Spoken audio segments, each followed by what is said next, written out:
All right, everybody, welcome into the Sideline Fantasy Football Show here, where I'm here, Mr. Commish, Eric Fulman, joined by my podcast partner here, Jordan Charles, and we are here with our our last regular season look at the league. We got 3 weeks left. We're getting back into interdivision play. It's getting interesting. It's getting tight. With that being said, welcome in, Jordan Charles. How we doing? Thank you. Pretty good. It only took, a couple of weeks to get this situation corrected, but I think the audio is correct. I think the video was fine. I'm pretty sure after the last regular season show, we're good to go. Don't count your chickens. It's only on the last one we get it right, but it happens. So our league kind of in a really interesting spot right now where we got a lot of movement at the top. We have some divisions that might not be so good where a 6-8 team could possibly get in. We got some fun stuff to look at. Leading in Division 1 right now is Crimmy Charles at 8-3. Then you have Dana at 7-4. Trey also at 7-4 with Dana having the tiebreaker. I believe I haven't, that's just the computer doing that. I haven't updated that, but I would assume so. We got Kyle hanging by a thread at 6-5. And this is kind of interesting, Crim, because we have two streaks that could be broken simultaneously. We have your brother who is in this is our 8th year, right? Yeah, I think so. Year 8 of the league, who's never made the playoffs. And he's sitting in a playoff position right now with 3 weeks left. And then you have Kyle, Fields of Dreams, at 6-5, a game back of the playoffs, who this is his 6th year and he's never missed the playoffs. Which streak are you putting more stock in?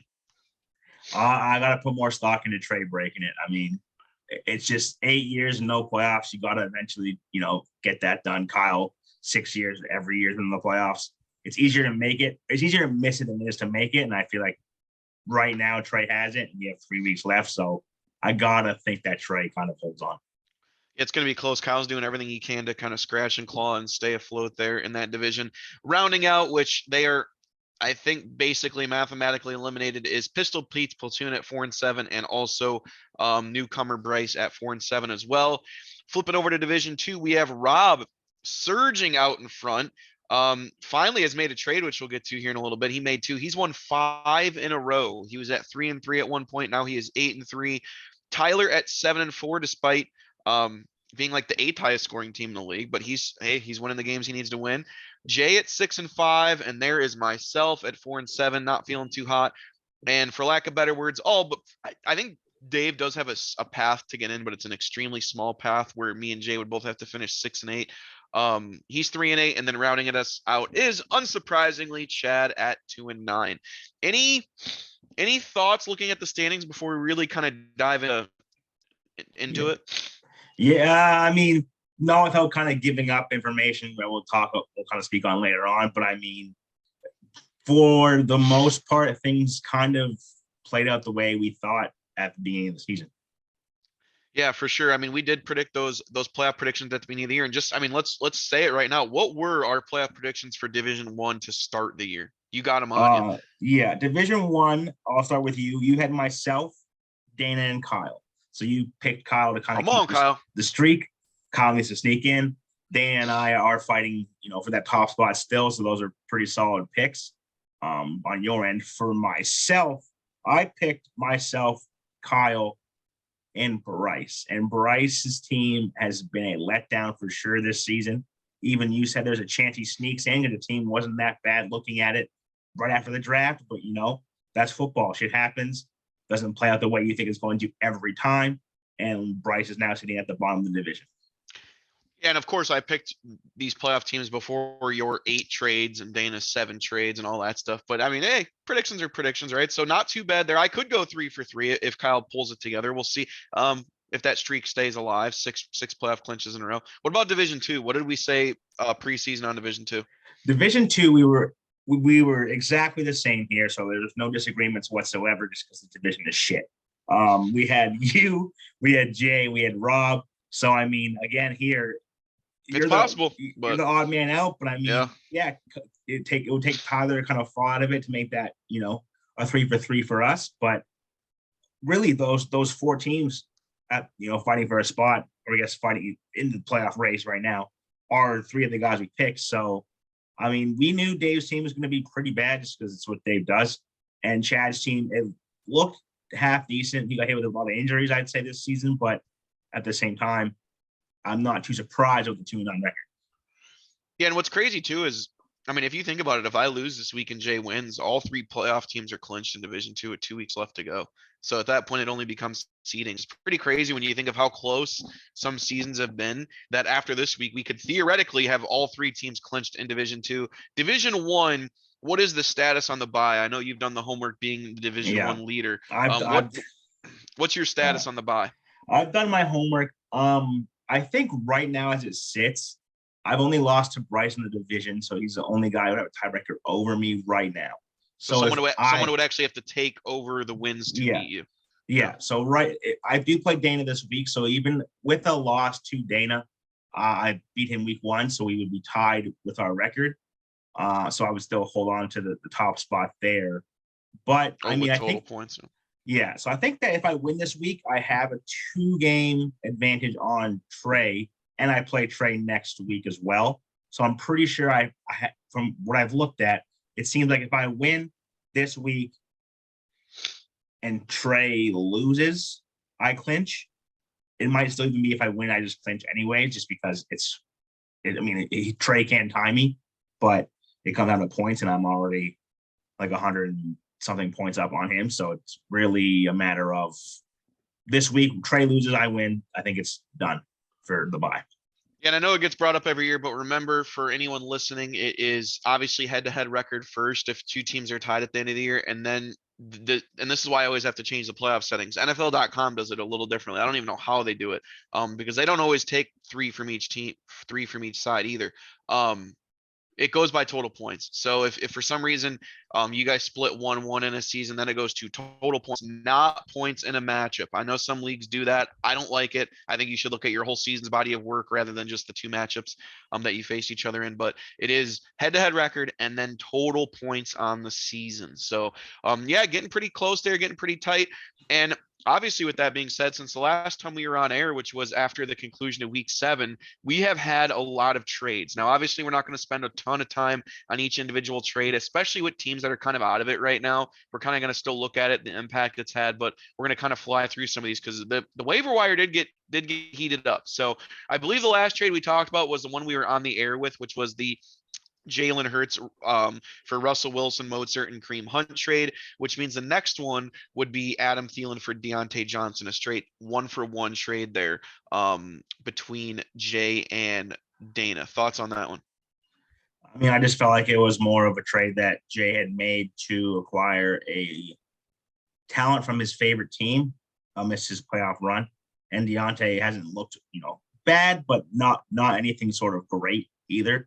I would rather have Thielen myself, but to me at the time it was a very 1-for-1 kind of even trade, and was just Jay like the Steelers more so. Yeah, it's really who do you like more? Because I think Deontay Johnson's rated 43 among receivers, Thielen rated 35, both really probably lower than you would hope for if you would have had him on your team. So next one up is a trade from you where you traded Miles Sanders and Alex Pierce, right? Or did you get them? You I traded traded them. them, yeah.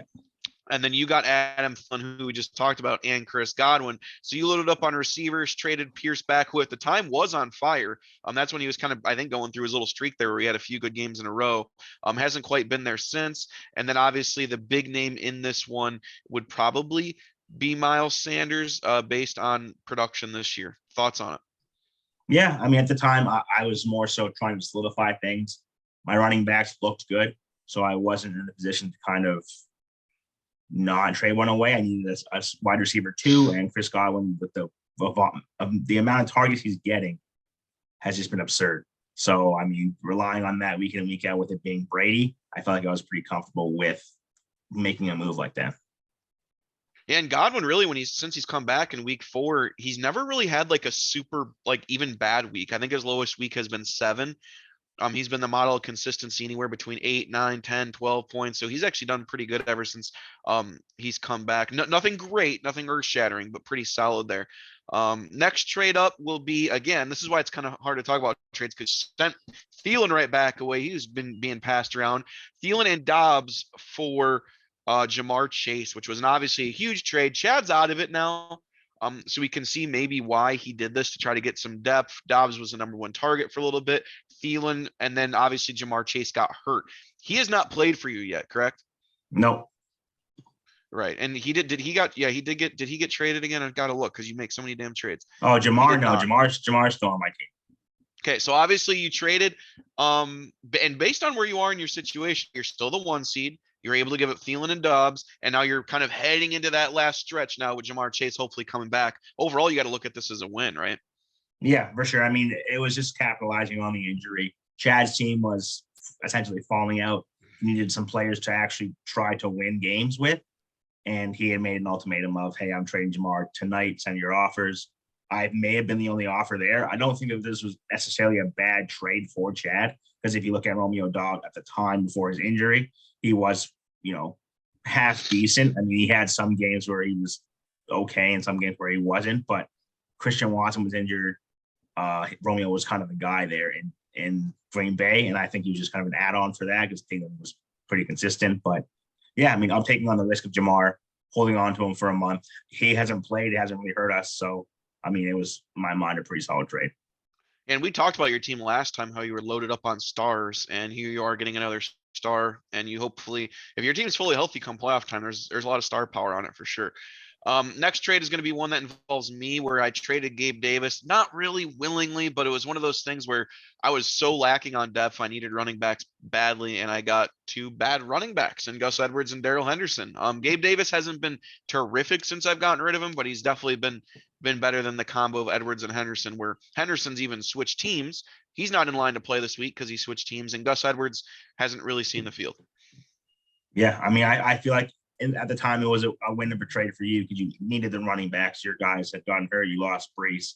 You traded away Mostert and Kareem before that had happened. So you kind of got stuck into a position where you had to take whatever you could get.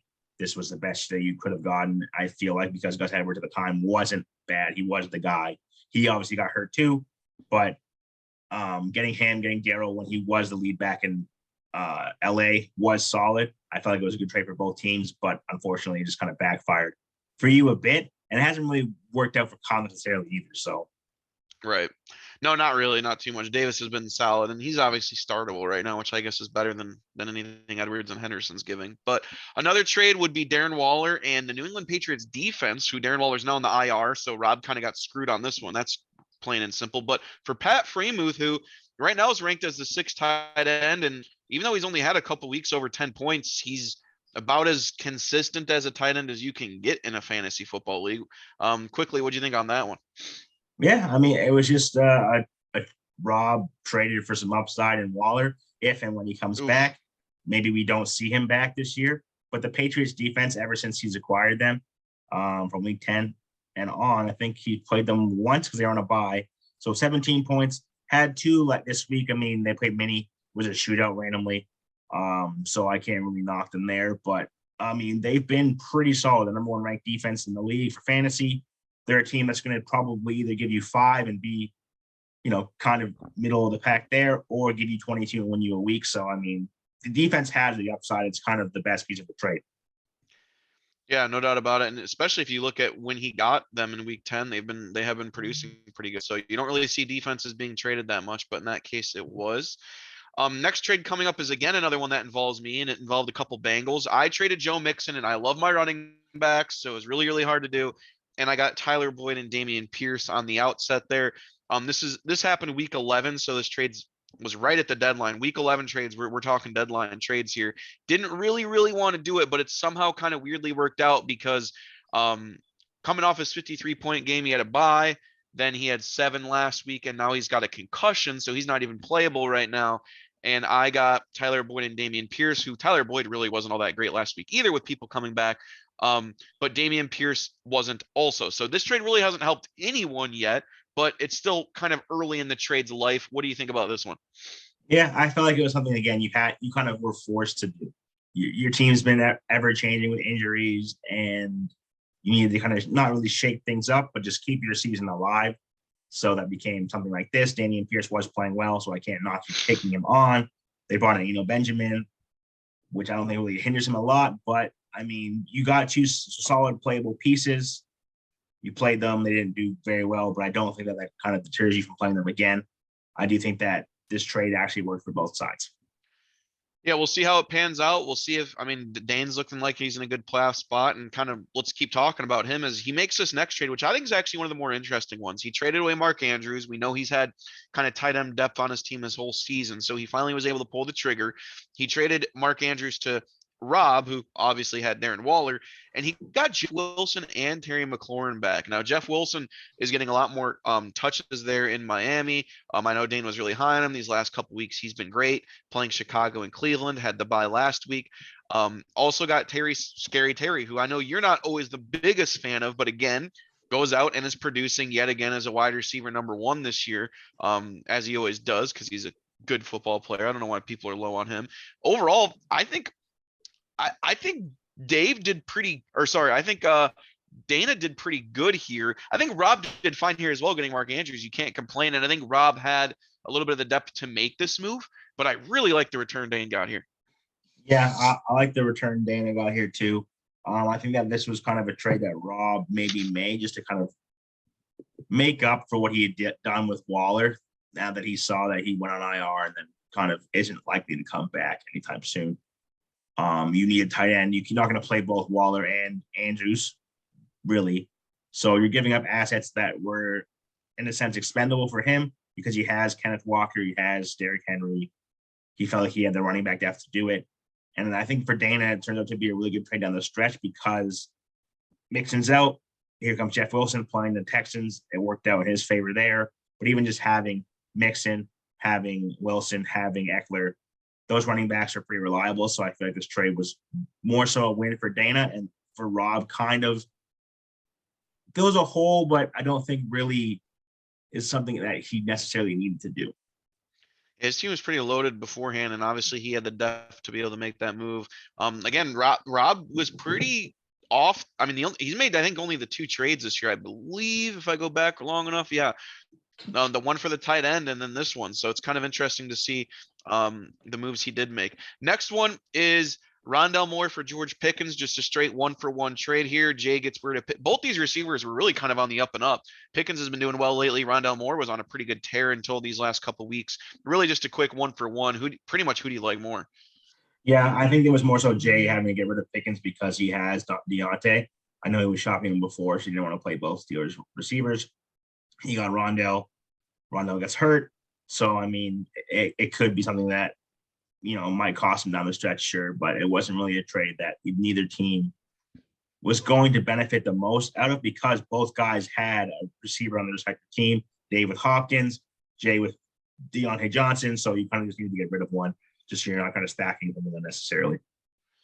All right, as we got closer and closer to the deadline, we had another big move. We had another big names move where Dave was trying all he could. Obviously not really in playoff contention anymore, but he got rid of his big hog and Saquon Barkley, his first-round pick. Traded that to Dana, where Dana then flipped Terry Scary, who he just got. And then he also threw in Miles Sanders. So you got, I mean, Dave did get a top 20 running back and a top 20 wide receiver, top 15 wide receiver for Saquon Barkley, who right now is the number 6 back in fantasy, and paired with Eckler, that's a pretty dangerous combo for Dana. I think I like this move for Dana. I do think you're sacrificing depth, but as you're getting closer and closer to the playoffs, having the best dudes in the lineup is always ideal. But I don't really hate it from either side, even though Dave is now out of it. I think this move might have come a little too late for him. Yeah, I would agree. I mean, I think it was a solid trade for both teams, for sure. Which in Dana's mind, he got a running back, but then really turned next. around and traded him away after this next trade coming up, which happened a lot. Guys were getting players, just kind of flip them again. Dana didn't even play Barkley for a single week. Within 2 hours.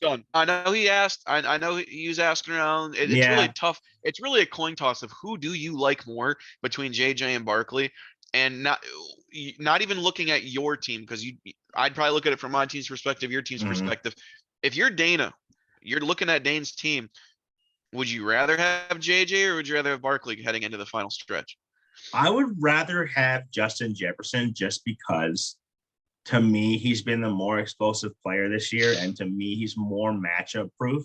Saquon, I mean, if you look at what he's done this year, he's been very consistent, but there have been games where, I mean, like when he played Detroit, dude at 4.5. Like if that's something that is in your realm of possibilities, and you're my RB1 now, I guess RB2 for Dana's sake at that point in time. It's kind of tough to rely on somebody like that. I mean, even then, last on Thanksgiving on Thursday, he had 39 yards rushing and 13 yards receiving and a touchdown. 13.2 is a decent week, but going forward, like you have Philly twice, or you have Washington twice. You have Philly, you have Minnesota, who was pretty solid on Thursday. Like the matchups here, just to me, scared me a bit, just because they're divisional matchups, and those ones are usually closer than we think. Yeah, no doubt about it. And then obviously, he had to make that choice. He was, like you said, he was flipping a lot of people where he ended up getting, out of all said and done, he ends up with JJ, and he's got a pretty good team there. So, going to the last trade that happened just a few hours before the deadline, and it's going to be interesting to see if Justin Fields plays this week, because this could have actually been his dagger in his chest. But he traded Kyler Murray and Kadarius Toney and got Tyler Lockett back. And I've always been a huge Tyler Lockett fan, and I think a lot of people are down on Seahawks receivers, understandably, after Russell Wilson left. But if you look at Tyler Lockett's game log and what he's done this year, I mean, again, you cannot almost find a more consistent receiver outside of a week where he scored 4 and a week he scored 2. He's been 8, 10, 12, 15, 8, 10, 12, 15 week in and week out. Model of consistency there. Did have to give up Kyler Murray, but he did that with the idea that Justin Fields was the next man in line. Would you have taken that shot? Would you have still trusted Murray, or would you have been all in on that Fields train as well, and then also getting Lockett in the process? I would have been all in on this trade for Kyle. I mean, Lockett's been consistent. That's what you're looking for. Kyler, less so. Also been dinged up, so you don't know really when he comes back if his legs are going to be as fresh as we think, or if he's really going to not try to test them that much and move around as you know what makes him valuable. And Fields was running around like a madman, scoring you 30 plus fantasy points a week. So with that in my back pocket and Kyler kind of being my now backup and getting any sort of value from him, I'm doing it, no matter what. And giving up to Kadarius Toney, he's more of a boomer bust guy for sure. So, I mean, if I'm getting somebody consistent and I'm trading away a boomer bust guy who won't really crack my starting rotation and a quarterback that I don't really need, I'm fine with it. I'm taking the Lockett side. All right, so it's kind of a look at all the trades that we've gone through since the last time we've been on. The waiver wire definitely heated up. I think some teams maybe waited too long to get in on that action. I think Dave was one of them. We kind of told him his team was trash all year, and then he finally makes a trade when it almost didn't matter. But yeah, I mean, there was a lot of trades, and it's kind of cool when you look. I don't know why it doesn't show it up on the website, but when you obviously, I think a lot of us look through it on our phone. It is kind of interesting to see the moves in the trades. So Crimson's made 40 moves this year. He's done 8 trades. Dana's only done 8 moves this year, 7 trades. Trey's done 13 moves, 0 trades. Kyle's done 35 moves and 6 trades. Peter, 34 moves, 3 trades. And then Bryce, 12 moves and 5 trades. Meanwhile, on the other end, Rob's, you can argue, been the least active among moving players. Rob has 13 moves and 2 trades. Tyler, 17 moves and only 1 trade. Jay, 17 moves, 3 trades. Myself, 19 moves and 5 trades. Dave, 21 moves and 4 trades. And then Chad, 10 moves and 2 trades. So always fun, always an active league, seeing all these trades go back and forth. But now the teams are set. I know some people always wanted a later trade deadline. I personally, in a redraft league, do not understand that. I would hate for some silly shenanigans to go down in like week 13 or 14. I think it makes sense to kind of have the deadline right before we get back into that divisional play, maybe a week beforehand, and get rolling with it. But any big surprises or any last thoughts on all the trades? I know we kind of look back at a lot of the early ones in our last show. Maybe we can do a year wrap-up show and kind of look at them again. But any last thoughts? No, I mean, I feel like a lot of them were made. Like none of them really looked like super duper suspect trades at the time. A lot of them were had intentions of bettering their team. Clearly, obviously, they always do. But there wasn't anything that really stood out to me in regards to trades that didn't make sense. There's reasoning behind all of them, and they all kind of were very timely. I would say I'm surprised with Chad only making 2 trades because his team kind of week to week would struggle. So you'd think that he would be more active in shaking it up or trying to get some sort of talent brought in to where his team is bettered. And that was kind of the biggest surprise. The least surprising thing is Dave, again, every year, trading for his Chargers and messing his team up like that. At some point, you think it would stop. but everyone knows that it's something that he will do every year, and that again costs him. So yeah, no doubt about it. It certainly did. And we haven't really looked at too many matchups this year, but heading into these last 3 weeks, we're actually going to, because there are some big ones coming up. I'm going to ask you, Krim. Obviously, I have to win every game the rest of the year. So I could argue my match, like from my own personal perspective, obviously, I got to win every game. But just based on a whole league-wide look at it, what is the most important matchup of the league this week? I think I know what you'll say. I know I got one in mind. What do you think is the most important highlight matchup of the week? I could give you one for each division, but just overall wise, I think that the biggest thing, and I think we're probably going to agree if I had to guess, would be Kyle and Trey. Because if Kyle loses this game, he's now 2 games out, I believe, from the division or from the playoff spot, and the person he just lost to is now that person that's sitting in that spot. So that happens, and Kyle now has a week 14 hellish matchup when half his team's on a bye. That's not a recipe for success. So I think that if we could see Kyle's team season come to an end this week if he loses to Trey. Yeah, and he only got 5.8 from Gabe Davis, which isn't the greatest of starts, while Trey did get 8 from his defense, still really early in that one. I would agree. I think that is the most important matchup of the week. Kyle can win that, be 7-5. Trey could be 7-5. It could also clinch you a bye, as you mentioned. So there's a lot in play there. Obviously, your game with Dana, 7-4, 8-3 is a big one. But as you mentioned earlier, even if he does beat you, you still hold on to that number 1 seed. So it's not as big, I would say, as Kyle and Trey's game. I pretty much playoff-wise have to win out. If I win out, I'll be 7-7, and I need Jay to lose 1 out of the other games. Jay this week does have a tough matchup against Rob, where he is projected to win by 1. There's 32 points in the matchup there for Rob already with Dak and Stevenson and his defense. And then Jay has had just CeeDee Lamb go, who got him 14. So he's looking all right there. Looking at another matchup here, Bryson Peters, irrelevant. Tyler and Chad. Tyler's got a lot of points to start off the week, 115. He could really use a win here. He's won 4 in a row just to kind of feel even safer at this point. I think if he wins this week, he can damn near clinch a playoff spot without any qualms at all, while Chad's going to try to make it tough on him. That's kind of it for the matchups this week. Week 13 obviously stays in division as it does the rest of the way. And then I would argue if I win this week and Jay loses, then my matchup between myself and him becomes absolutely crucial. I control my own destiny. He controls his own destiny. That could be the matchup of the week there in terms of who is in and who is not in playoffs. Or somehow, Krim, if you lose this week and your brother wins, then that matchup between you and Trey is huge next week. And that would also make Dana 8-4. So we could theoretically have a 3-way tie at 8-4 heading into next week in that division. Yeah, there's definitely some room for movement to be had in Division 1 atop, the division itself. That's why I'm really hoping that, this week I can pull one out against Dana and not have to really worry about things moving forward. Because if I lose, I'm still confident in my team, but just having that, in the back of my mind of Trey winning this week and then also winning next week, moving to 9-4 potentially and sitting atop the division, it's just wild. But I do think that, again, like these matchups with myself and Dana and Kyle and Trey, like they can make or break a season. Obviously it's deep, but it could be, we could see Kyle's team fall off. We could see Kyle's team win this week, and then, he's staying steady. And it's kind of what he's been doing all season is finding ways to win each week where he can. With Fields questionable, it's the biggest thing there. Yep. He's got decent matchups for sure, but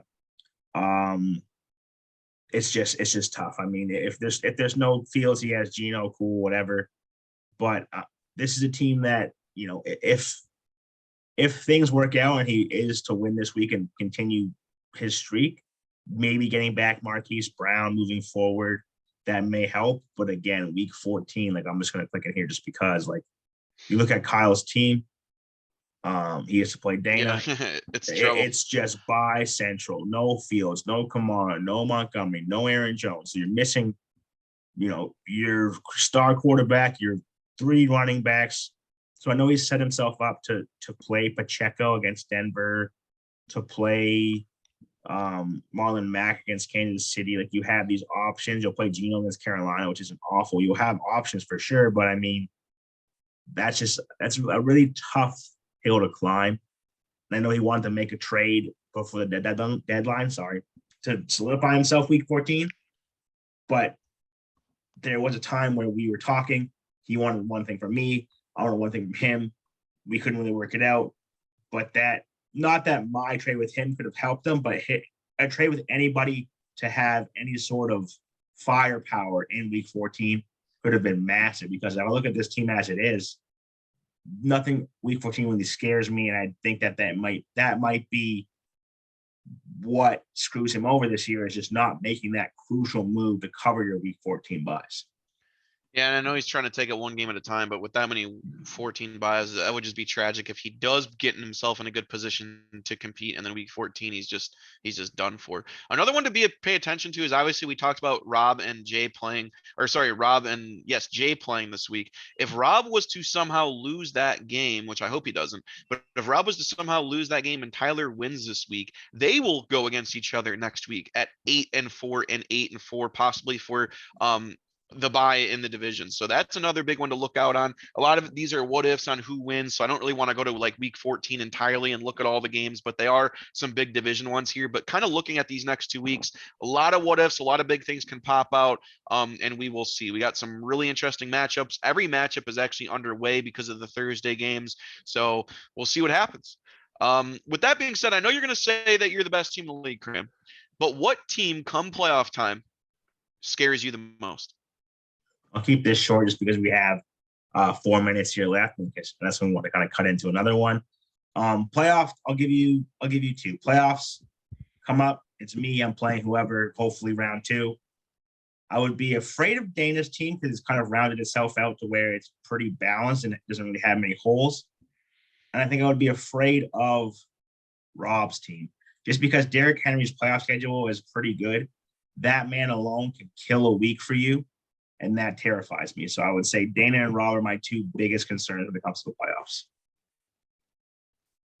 And my thing too is, especially if Dante Foreman stays that lead horse back in Carolina, Rob's team is really loaded. I mean, we're talking Dak, we're talking Henry Stevenson, Evan Samuel, Mark Andrews, Foreman, and Walker, who really weren't on people's radars to begin the year. Walker maybe a little bit, but he's obviously turned into what he's turned into. So Rob's team is extremely, extremely well balanced, and I think it's a little bit more balanced than Dana's, because Dana has to his tight end position went from awesome to a little sketchy now with all the moves he's made. But Dana's team is also very, very solid, top to bottom. But we'll have to see what happens there with that. So I think Rob's team is probably the best team in the league. You and Rob would probably be my likely Super Bowl championship matchup as of right now, but that doesn't mean other teams aren't there.